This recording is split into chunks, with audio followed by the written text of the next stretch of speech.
I'm Jon, and today I'm going to read you my book, Lilly and Myles, The Torch, which is about a young girl who is autistic and her assistance dog, Myles. And it's all about an adventure that they have together. I hope you enjoy it.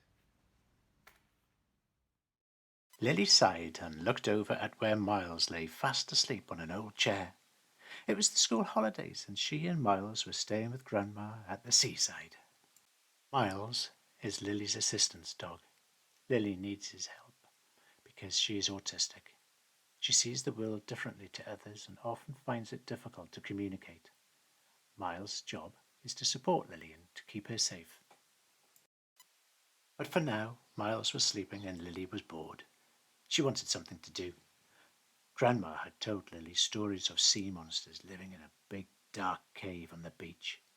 Lilly wanted to go and explore, but Grandma was still asleep too, and it was raining outside. Tiptoeing out of the room, Lilly decided to explore the house instead. Grandma always had interesting things lying around. Who knew what she might find? First, Lilly looked under Grandma's bed and behind her long, flowery curtains. Nothing. Next, she looked in the kitchen cupboards. She pulled out drawer after drawer, but all she found were dishes and old scraps of paper. Then, at the back of an old wooden drawer, Lilly found something amazing. Her eyes widened with excitement as she passed the bright red torch from hand to hand. Click! Went the torch as Lilly pressed the button. A bright beam of light shone against the kitchen wall. Millions of dust particles lit up like tiny fairies dancing on a ray of sunshine. Click! And the light was gone. Click! Click! Click!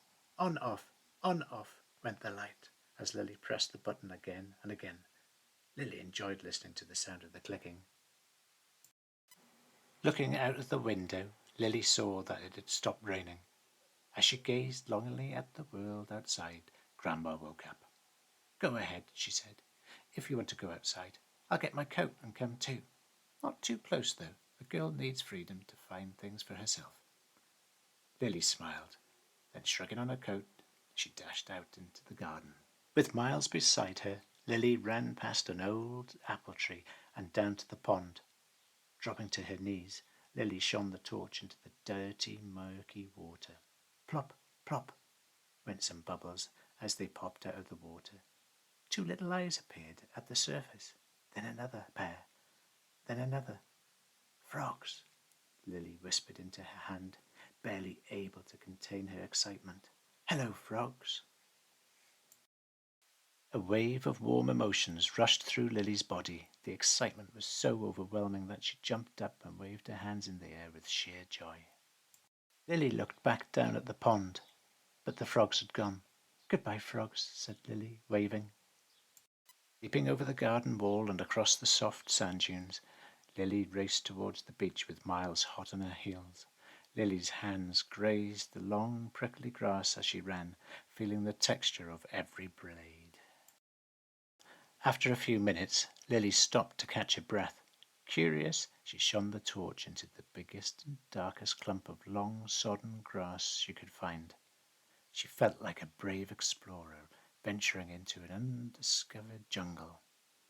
Myles wasn't so sure, so he kept close to Lilly to make sure she was safe. Suddenly something moved behind them. Lilly spun around, shining her torch towards the strange creature. A beautiful red ladybird was making her way through the thick jungle. Bending down, Lilly counted her spots. 1, 2, 3, 4, 5. Lilly jumped up and down in delight, counting over and over again. 1, 2, 3, 4, 5. 1, 2, 3, 4, 5. 1, 2, 3, 4, 5, she repeated to herself again as she ran the rest of the way through the grass towards the golden sand beyond. Torch in hand, Lilly and Myles ran the whole length of the beach, dipping in and out of rock pools looking for something new. As Lilly and Myles danced around together, they spotted something in the distance, towering high above the sand. It was the great big cave that Grandma had spoken about. Grandma's stories of sea monsters living in the cave usually made Lilly nervous. Caves were so big and scary. But now she was feeling brave like a knight, standing at the grand doorway to a castle with Myles as her trusty companion. Lily was so excited about exploring the cave that she didn't notice some children running over to stroke Myles. She knew that people weren't supposed to stroke Myles and that he needed to stay focused on being an assistance dog, but she didn't want to make a big deal of it. What she wanted was to explore the cave, so Lily set off, leaving Myles on the beach. Lily ventured cautiously through the mouth of the cave, watching as her shadow disappeared into the surrounding darkness. It was cold, and the only sound was the dripping water. Click! As Lily turned on the torch, the sound bounced off the walls and echoed around the high ceiling, making her let go and cover her sensitive ears. Finally, the sound faded. Lily opened her eyes and looked around. Then she stood and stretched. Feeling brave again, she tiptoed slowly over pebbles, further into the darkness. Just then, Lily heard what sounded like a horrible growling noise. "Monster!" Lily screamed, jumping behind a rock. She wanted to hide, but she knew that turning off the torch would make another horrible noise. She really didn't like that loud noise. Lily put her hand over the beam, trying to hide the light. The monster's shadow moved along the rock walls, edging closer and closer. Lily stared at the shadow. Was it a lion? A bear? "Please don't eat me. Please don't eat me," she whispered. Then the shadow changed shape. Lily gasped. "It's an enormous eagle that's going to carry me away to its nest." Lily squeezed her eyes tight, hoping that whatever it was, it would just move on. And that's when she felt it, a familiar wet nose against her hand. Opening her eyes, Lily laughed. It wasn't a monster after all.